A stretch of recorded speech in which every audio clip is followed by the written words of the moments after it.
Hi everyone, here I am at point number 6 on the Voices of Freedom Black History walking tour, and now I am at Fort George. It was home to the British Army, and that was the British regulars, the militia, the indigenous troops, and the Coloured Corps. The Coloured Corps.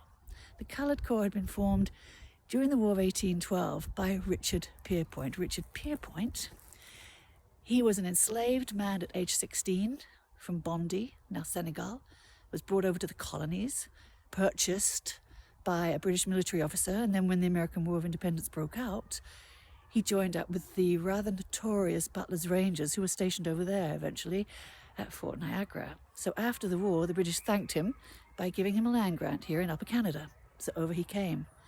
And then a few years later, when the War of 1812 was starting, he formed a petition to form and was successful at forming a troop of coloured men who wanted to fight for their freedom and fight for the British on the frontier, because if the Americans had won, what would happen to them? He was a fighter to the day he died. When the War of 1812 broke out, he was already 68 years old.